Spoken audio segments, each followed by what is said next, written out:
Bayangkan seorang pemuda penjual nasi pecel dari pinggir jalan Subang tiba-tiba dipilih oleh takdir untuk memimpin rakyatnya hanya karena berawal menolong pria tua yang kelaparan.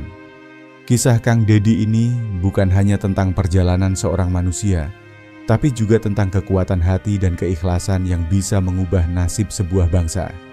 Yuk, sambil menyimak kisah inspiratif ini, jangan lupa tulis sholawat kepada Nabi Muhammad agar kita selalu mendapat syafaat dan keberkahan dari Rasulullah.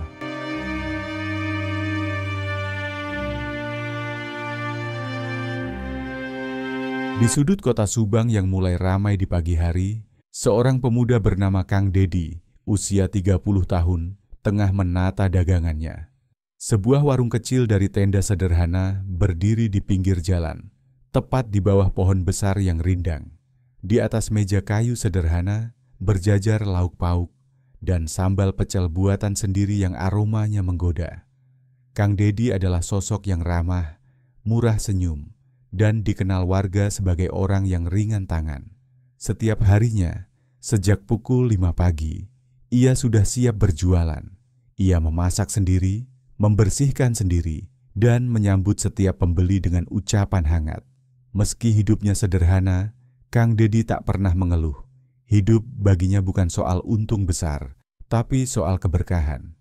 Dan ia percaya, setiap butir nasi yang ia jual membawa berkah bagi orang lain.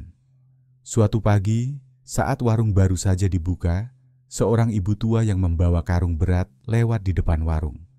Kang Dedi cepat tanggap, membantunya duduk dan memberinya segelas air. Tanpa diminta, ia juga menyajikan sepiring nasi pecel hangat untuk sang ibu. Sang ibu menolak karena tak membawa uang, tapi Kang Dedi hanya tersenyum. "Makan saja, Bu. Perut kenyang itu lebih penting dari uang." Begitulah Kang Dedi. Ia dikenal oleh tukang becak, anak-anak jalanan, bahkan pedagang lain sebagai sosok yang dermawan. Tak heran jika banyak orang diam-diam mendoakannya. Namun belakangan ini, dagangan Kang Dedi semakin sepi. Entah kenapa, sejak seminggu terakhir, warungnya seperti kehilangan magnet. Bahkan pelanggan tetapnya pun mulai jarang datang. Hari itu, langit Subang tampak mendung. Udara agak dingin, dan jalanan tak seramai biasanya. Kang Dedi menata dagangan seperti biasa, meski hatinya mulai merasa was-was. Jam sudah menunjukkan pukul 10 pagi, tapi belum ada satupun pembeli. Tiba-tiba, seorang kakek tua berpakaian lusuh muncul dari arah jalan setapak. Langkahnya pelan, wajahnya letih, dan matanya tampak sayu. Ia berhenti di depan warung Kang Dedi, memegang perutnya. "Nak, bolehkah aku minta sedikit makan? Aku sudah tidak makan sejak kemarin." Kang Dedi tak berpikir panjang. Tanpa banyak tanya, ia segera menyiapkan sepiring nasi pecel dengan lauk lengkap dan air minum. Ia bahkan diam-diam menyelipkan selembar uang 10 ribuan ke dalam tangan si kakek. "Ini, Kek. Makan yang tenang ya, uangnya buat beli sesuatu nanti di jalan." Si kakek menatap Kang Dedi lama. Matanya basah, namun ia hanya mengangguk dan berdoa dalam hati. Lalu ia berlalu, perlahan-lahan menghilang di tikungan jalan.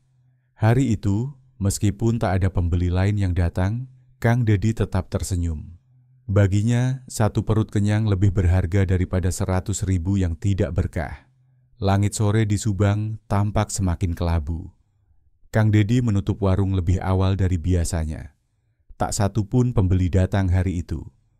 Meskipun hatinya mulai gundah, ia tetap mengunci gerobaknya dengan tenang, lalu mengayuh sepedanya pulang melewati jalan sunyi yang dikelilingi ladang dan pepohonan tinggi.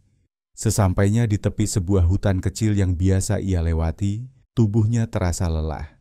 Ia memutuskan berhenti sejenak, bersandar di sebuah pohon besar yang sudah tua. Angin sore bertiup sejuk, membawa aroma tanah basah. Dalam keheningan itu, tiba-tiba Kang Dedi merasa hawa di sekitarnya berubah. Kabut tipis turun pelan-pelan. Suasana menjadi sangat hening, hampir mistis. Dari balik pohon, muncul sosok seorang pria tua berpakaian jubah putih panjang, dengan surban hijau melilit di kepalanya. Wajahnya bersih, bersinar kebiruan, dan sorot matanya dalam namun lembut. Di sampingnya berdiri seekor macan putih besar, gagah dan diam tak bergerak seperti penjaga setia. Kang Dedi terperangah. Tubuhnya ingin bangkit, tapi tak sanggup. Suaranya tercekat. Pria itu mendekat, lalu berkata dengan suara tenang namun berwibawa. "Jangan takut, Dedi. Aku datang bukan untuk mencelakai. Aku datang untuk menyampaikan takdir." Kang Dedi hanya bisa menatap, bingung dan tak percaya. Sosok tua itu tersenyum dan duduk di hadapan Kang Dedi. Ia mengusap kepala Kang Dedi perlahan, lalu berkata, "Ketahuilah, aku adalah Sunan Gunung Jati, salah satu wali yang dulu diutus menjaga tanah Jawa. Kakek tua yang kau beri makan siang tadi, itu adalah aku, menyamar untuk menguji isi hatimu." Kang Dedi tercengang. Mulutnya terbuka, tapi tak tahu harus bicara apa. "Ketulusanmu tidak biasa. Kau memberi saat kau sendiri kekurangan. Kau memilih kebaikan di atas keuntungan. Maka aku memberimu karomah, anugerah dari langit." Tangan Sang Sunan bersinar terang. Ia menekankan telapak tangannya ke kepala Kang Dedi. Seketika, tubuh Kang Dedi seperti dialiri cahaya yang hangat dan menyentuh relung hati paling dalam. Sang Sunan berdiri perlahan, dan macan putih di sampingnya ikut berdiri, menatap Kang Dedi seolah mengangguk. 3 bulan dari sekarang akan diadakan pemilihan bupati di salah satu kabupaten Jawa Barat. Daftarkan dirimu. Engkau akan dibimbing. Engkau akan didukung oleh yang terlihat dan yang tidak terlihat. Tapi ingat, jangan pernah tinggalkan keikhlasanmu.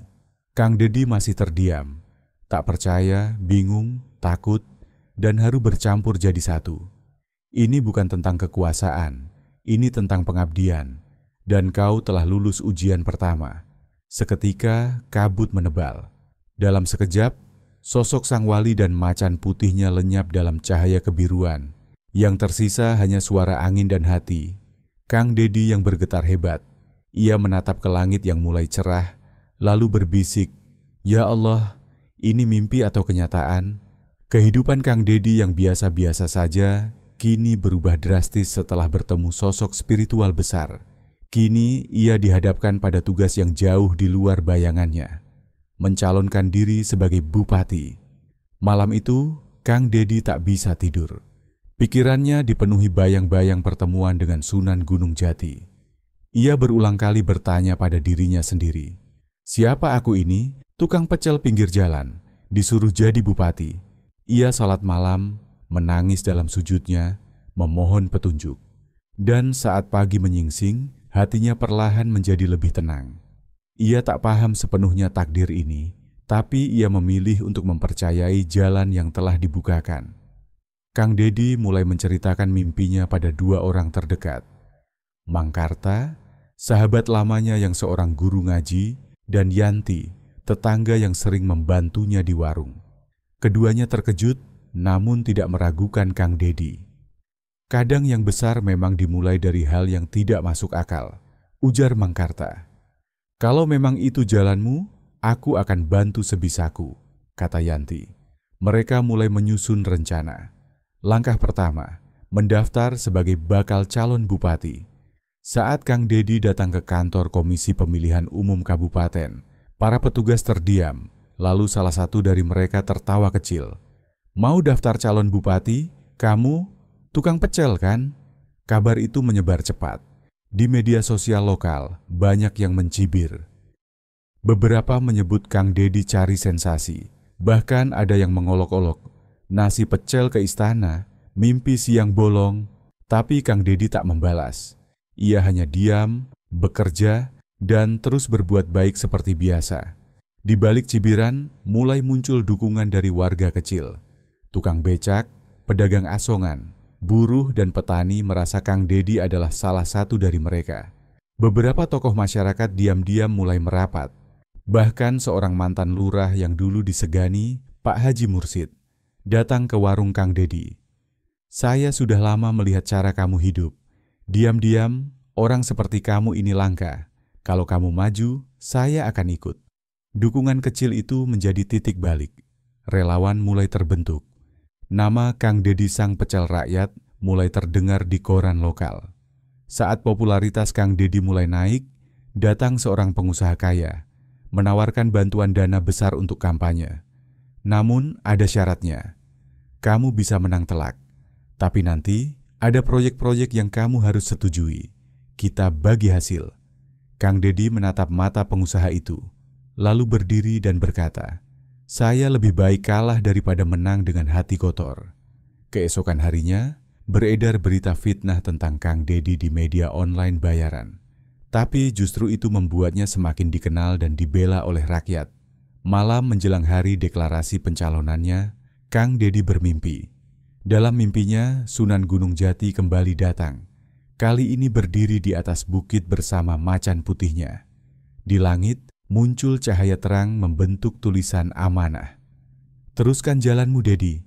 Ujian akan makin berat, tapi jangan mundur. Ini bukan tentang kamu. Ini tentang harapan orang banyak." Keesokan harinya, Kang Dedi berdiri di depan ribuan warga di alun-alun kecil, menyatakan pencalonannya. Waktu terus berjalan, dan pemilihan bupati tinggal hitungan minggu. Tim relawan Kang Dedi makin solid, namun mereka kekurangan dana, alat kampanye, dan dukungan dari media besar. Sementara itu, lawan politiknya, calon petahana yang didukung partai besar dan pengusaha besar, menggelontorkan uang, membagi-bagi sembako, dan membuat spanduk besar di setiap sudut kota. Namun satu hal yang tidak mereka miliki, kepercayaan tulus rakyat kecil. Tepat seminggu sebelum hari pemilihan, muncul video rekayasa yang menuduh Kang Dedi terlibat dalam kasus penipuan masa lalu. Video itu viral, lawan politiknya dengan sengaja menyebarkannya melalui akun-akun bayaran. Kang Dedi terpukul tapi tak bergeming. Ia tak membantah di media. Ia hanya meminta waktu bicara di depan publik. "Saya tidak akan melawan fitnah dengan kebencian. Saya serahkan semuanya kepada Yang Maha Kuasa dan hati nurani rakyat." Pidato itu terekam dan justru menyebar lebih luas daripada video fitnah. Dukungan moral mulai membanjiri komentar di media sosial. Malam sebelum pemilihan, di alun-alun kota, tanpa direncanakan, ratusan warga datang membawa lilin dan berdoa bersama. Mereka duduk diam, membaca doa, salawat, dan menyebut nama Kang Dedi dalam bisikan harapan. Di langit malam yang cerah, satu bintang jatuh melintas perlahan. Seorang anak kecil berbisik pada ibunya, "Bu, kayaknya langit juga mendukung Kang Dedi." Hari itu tiba. Suasana kota sangat hidup. Warga dari pelosok desa hingga pusat kota datang ke TPS. Banyak yang mencoblos untuk pertama kalinya karena mereka merasa suara mereka berarti. Kang Dedi hanya mencoblos seperti warga biasa, lalu kembali ke warungnya, memasak pecel seperti biasanya. Tak ada konvoi, tak ada pesta.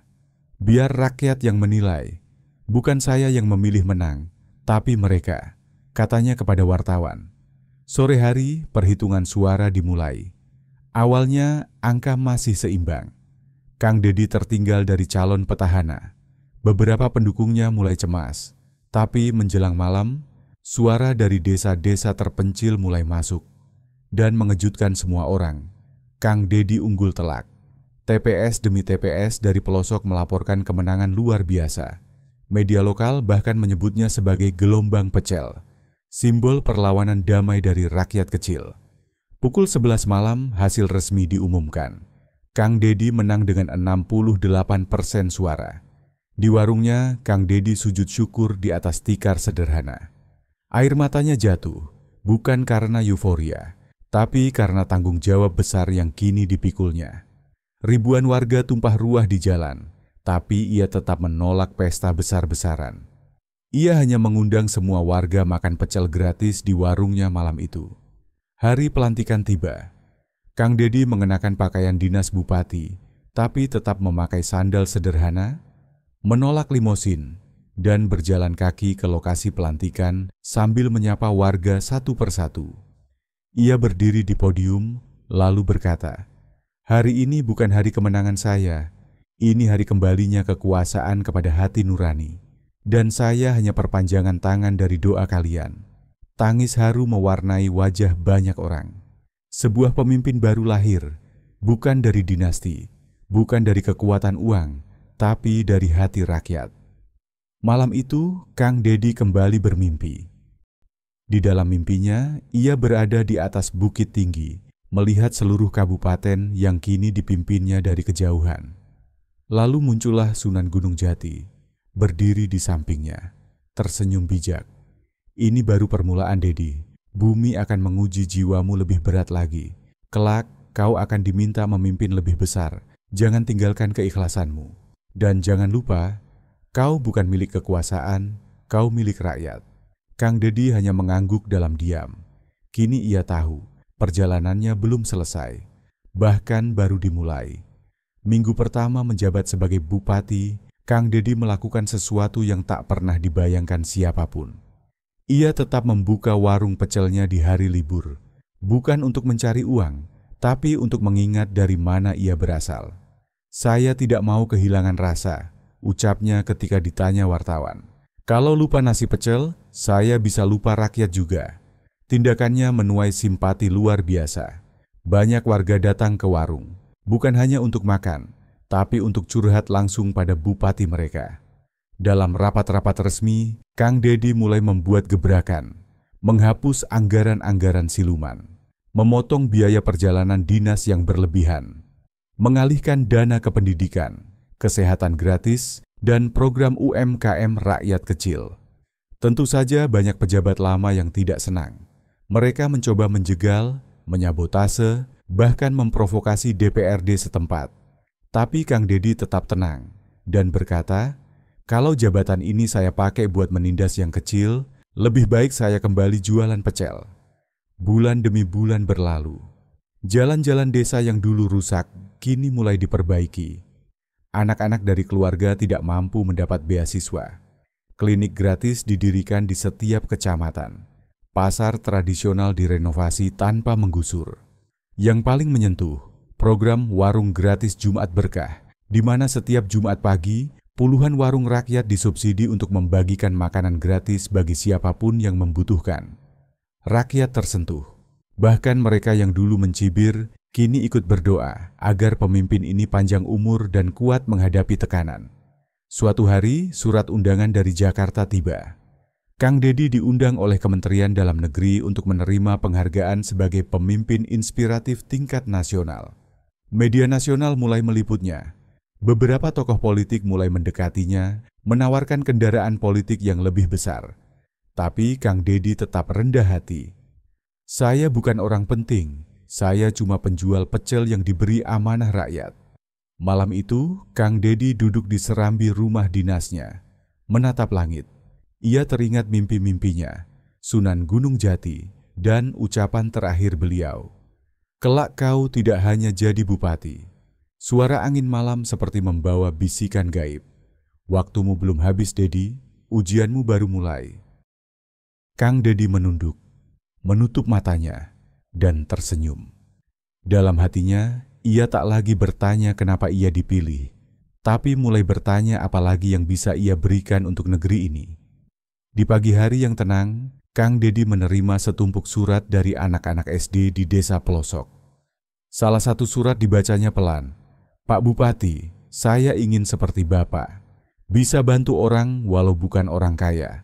Saya doakan Bapak sehat selalu, biar bisa terus bantu kami. Air mata menetes di sudut mata Kang Dedi. Ia menyimpan surat itu di saku bajunya setiap kali menghadiri rapat, sebagai pengingat untuk siapa ia bekerja. Nama Kang Dedi mulai sering disebut dalam forum nasional. Jurnalis, aktivis, hingga tokoh-tokoh nasional mulai menyoroti gaya kepemimpinan berjiwa rakyat yang jarang ditemukan. Beberapa partai besar diam-diam memantau. Bahkan Presiden Republik Indonesia saat itu menyebut dalam sebuah wawancara, pemimpin seperti Kang Dedi adalah angin segar bagi bangsa ini. Kita butuh lebih banyak pemimpin seperti dia. Rakyat dari luar daerah mulai datang ke Subang, ingin belajar langsung bagaimana seorang penjual pecel bisa membawa perubahan nyata. Beberapa bulan kemudian, Kang Dedi diundang menunaikan umrah oleh seorang dermawan yang terinspirasi oleh kisahnya. Di Tanah Suci, malam terakhirnya di Madinah, ia bermimpi lagi. Ia melihat Sunan Gunung Jati berdiri di depan Ka'bah dengan cahaya emas mengelilinginya. Waktunya akan tiba, Dedi. Kau akan berdiri lebih tinggi, bukan karena ambisimu, tapi karena dirimu adalah titipan amanah dari langit untuk negeri ini. Ketika terbangun, hatinya mantap. Bukan karena ingin kekuasaan, tapi karena ia tahu ada harapan rakyat yang lebih luas menantinya. Setahun kemudian, sebuah konferensi nasional mencalonkan Kang Dedi sebagai calon gubernur dari Jawa Barat. Warga dari berbagai daerah mulai memberi dukungan. Tak hanya itu, gerakan rakyat mulai bermunculan, menyerukan, kalau bupati saja bisa dari tukang pecel, kenapa presiden tidak? Kang Dedi hanya tersenyum. Ia berdiri di depan ribuan rakyat, di tengah hujan gerimis, memegang tangan seorang anak kecil dan berkata, "Saya tidak tahu apakah saya akan jadi gubernur atau presiden, tapi saya tahu satu hal, saya akan tetap menjadi pelayan bagi kalian semua." Langit tampak cerah meski gerimis turun. Di kejauhan, seekor macan putih berdiri di puncak bukit, seolah mengawasi. Dan di langit, pelan-pelan, sinar biru samar membentuk satu kata, amanah. Kisah Kang Dedi adalah kisah bahwa ketulusan tidak akan pernah sia-sia. Seorang pemuda biasa dengan hati yang luar biasa bisa mengubah sejarah jika ia tetap berpijak pada kebaikan. Dari warung pinggir jalan ke kursi bupati, lalu menuju panggung yang lebih besar. Tapi bagi Kang Dedi, pelayanan kepada rakyat akan selalu lebih penting daripada gelar dan jabatan. Jangan pernah remehkan satu piring nasi yang dibagi dengan ikhlas. Kadang dari sanalah nasib sebuah bangsa berubah. Kisah yang Anda saksikan adalah karya fiksi. Semua nama tokoh, tempat, dan peristiwa dalam cerita ini adalah hasil dari imajinasi penulis semata.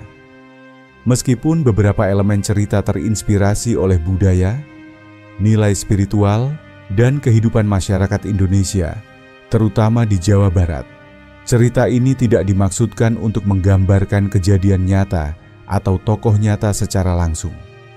Karakter Kang Dedi, pertemuannya dengan tokoh spiritual seperti Sunan Gunung Jati, dan jalan hidupnya dari penjual nasi pecel hingga menjadi pemimpin adalah simbol dari harapan, kejujuran, dan kekuatan hati yang tulus dalam menghadapi kehidupan. Kami berharap cerita ini dapat menjadi inspirasi moral tanpa dimaknai secara harfiah atau mistis. Mohon bijak dalam menyikapi isi cerita.